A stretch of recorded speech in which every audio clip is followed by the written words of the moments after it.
నిజంగానే నువ్వు సనత్ నగర్ టిమ్స్ కట్టినా, అల్వాల్ టిమ్స్ కట్టినా, ఎల్బీ నగర్ టిమ్స్ కట్టినా, వరంగల్ హాస్పిటల్ కట్టినా, ఉస్మానియా హాస్పిటల్ కట్టినా 10 సంవత్సరాలు చంద్రశేఖరరావు గారే ముఖ్యమంత్రిగా ఉన్నారు. హరీష్ రావు గారు వైద్య ఆరోగ్య శాఖ మంత్రిగా ఉన్నట్టున్నాడు, లేకపోతే ఇంకొక ఆయన ఉన్నట్టున్నాడు. మీ కుటుంబమే ఉంది కదా, మీరెందుకు రిబ్బన్ కట్ చేయలేదు? మీరు ఎందుకు ప్రారంభించలేదు? ఎందుకు మీరు పేదల కోసం సేవలు అందించాలనే ప్రయత్నం చేయలేదు? ఉస్మానియాని నిర్వీర్యం చేసి కూల్చాలని మీరు ప్రయత్నం చేస్తే కొత్త ఉస్మానియా హాస్పిటల్ని మేము కట్టినాం. మీరు జీవోలు ఇచ్చి టెంకాయలు కొట్టి మీరు ఏం కట్టుకున్నారు? 1000 ఎకరాలల్లో ఎర్రవల్లిలో ఫామ్ హౌస్ కట్టుకున్నారు. ఒక్క రోజైనా ఆలస్యమైందా? జన్వాడలో 100 ఎకరాలలో ఫామ్ హౌస్ కట్టుకున్నావు నువ్వు, విలాసవంతమైన ఫామ్ హౌస్. వైట్ హౌస్ కూడా పనికిరానంత గొప్ప ఫామ్ హౌస్ కట్టుకున్నావు. ఒక్క రోజైనా ఆలస్యమైందా? మీ చెల్లెలు శంకర్పల్లిలో ఫామ్ హౌస్ కట్టుకుంది, ఎప్పుడైనా ఆగిందా? మీ బావ మొయినాబాద్లో ఫామ్ హౌస్ కట్టుకున్నాడు, ఎప్పుడైనా ఆగిందా?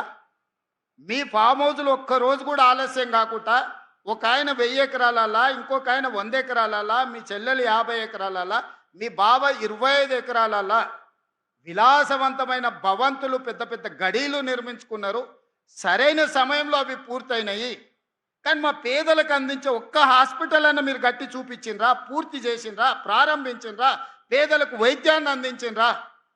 ఇంకా కూడా ఆత్మ పరిశీలన చేసుకోకుండా ఏ మాత్రం సమాజం గమనిస్తుందని సిగ్గుపడకుండా నోటికొచ్చిన అబద్ధాలు చెప్పి బతకాలనుకుంటారు.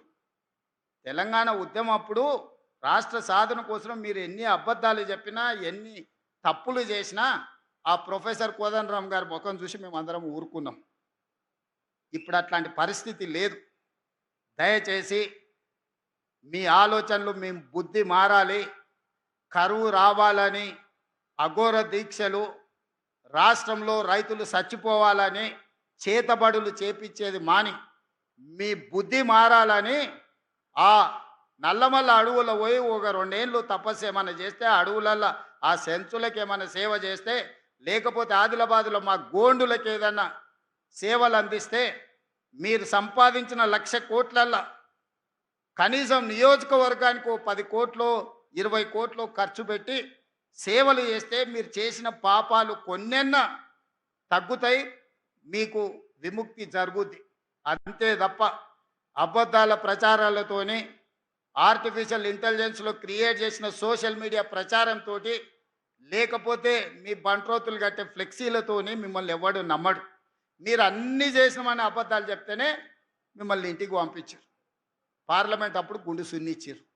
సర్పంచ్ ఎలక్షన్లు అప్పుడు గోతి తీసి పాతి పెట్టారు. మున్సిపల్ ఎలక్షన్లు అప్పుడు మీ ఎక్కడున్నారో అత్తా పత్తా లేదు. అయినా మీ బుద్ధి మారలేదు. నేనేం మీ బుద్ధి మారాలని కోరుకుంటలేను. మీరు ఇట్లనే 2034 వరకు ఉండాలని నేను కోరుకుంటున్నాను. ఎందుకంటే మీలాంటోడు ఉంటే నాకు అలకట్ పని. చంద్రశేఖరరావు గారు నాకు ఏం సాయం చేసినా చేయకపోయినా గట్లాంటో నీ కొడుకు నువ్వు ఈ తెలంగాణకి ఇచ్చినందుకు నాకు మేలు జరిగింది. అట్లనే ఉండాలి. నీ కొడుకు మారొద్దు. మారితే మళ్ళీ మేము ఇంకా కొంచెం ఎక్కువ కష్టపడాల్సి వస్తుంది.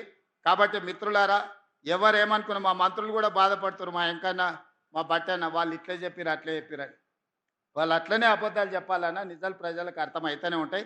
వాళ్ళ అబద్ధాలు చెప్పడం మాననంత కాలం నేను ఇట్లాంటి నిజాలు చెప్పడం కూడా మాననింగా. ఎందుకంటే ప్రతి దగ్గర ఒక 5 నిమిషాలు నిజాలు చెప్పడం మొదలు పెడతా. ఇన్ని రోజులు మనకెందుకు లేని ఊరుకున్నా. ఇప్పుడు నిజాలన్నీ మీకు చెప్తాను. నిజాలు మీకు తెలుస్తాయి.